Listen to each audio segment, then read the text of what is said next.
They say that we're only born with two fears: heights and loud noises. Everything else we pick up along the way. But oh, how we pick them up. They weigh us down, they obfuscate our dreams. Can you remember what you wanted to be when you were little? When I was a kid, I wanted to be an astronaut. I wanted to soar through the sky, to sail to the stars, to boldly go where some men had gone before. I dreamed of being the first British person in space. I knew that Helen Sharman had already beaten me to it, but I dreamed it just the same. Not because it was easy, but because it was worthwhile. I would close the curtains in our living room and wheel the chairs round to face a sofa, then string a blanket between them to form a makeshift cockpit. I'd then lie with my back on the ground and my feet on the sofa, waiting for takeoff like a real astronaut. I'd sit there for an hour, bored, to get the real experience. Finally, the countdown would start. 5, 4, 3, 2, 1. My imagination would take over as the engines roared into life and sent me hurtling towards the heavens. No time to be scared. In 3 minutes I'll be in space. Or dead. But either way, it will all be over soon. Finally, the ship would puncture through Earth's atmosphere and gravity would relinquish its clammy hold on me and I'd float majestically upwards. Not that up really means anything anymore. I would turn and peer out the porthole, and despite being the macho spaceman that I was, a single tear would roll down my cheek as I saw the Earth, the whole Earth, hanging in the vastness of space, and realised how beautiful and fragile our planet is. The Chris of 20 years ago was a dreamer. Nothing could stand in his way, not even his 7:30 bedtime. Fast forward 20 years, and we find a very different Chris though.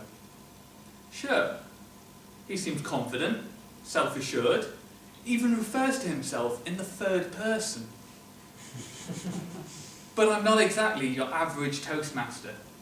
You see, I would rather speak at a conference of 10,000 people than I would get on a plane to get there, or on the tube, or in a lift. In fact, I'm really not a fan of any enclosed spaces. As you can imagine, this somewhat puts a blocker on a career that involves being blasted up in a tiny tin can with no way to get off. So I put my dreams aside. I got myself a desk job, a suburban house and a gym membership because I couldn't bear to face my demons. It would have been really difficult anyway, so I said I was doing myself a favour going about leading my everyday life while the International Space Station passed silently over my head every 90 minutes. Then, in 2010, I met an irritatingly attractive Finnish girl. She was beautiful, almost as beautiful as a speech contest judge. Now I had a dilemma.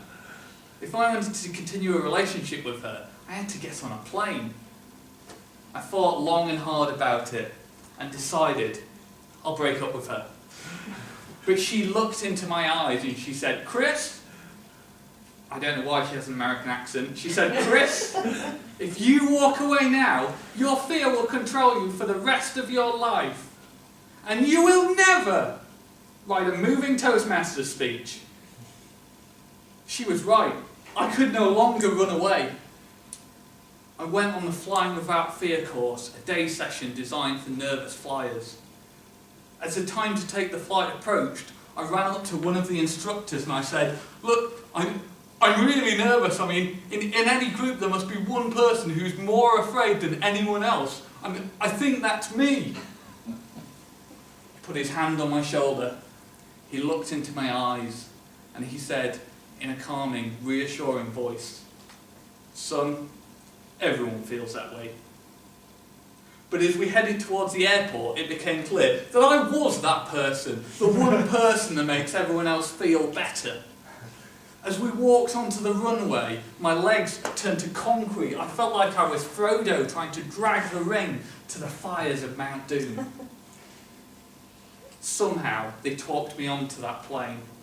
And 20 minutes later, when my feet once again touched the hallowed ground of Leeds International Airport, I felt ecstatic. This was the greatest feeling in the world! I had faced my demons and I had won. I wanted to feel like this every day.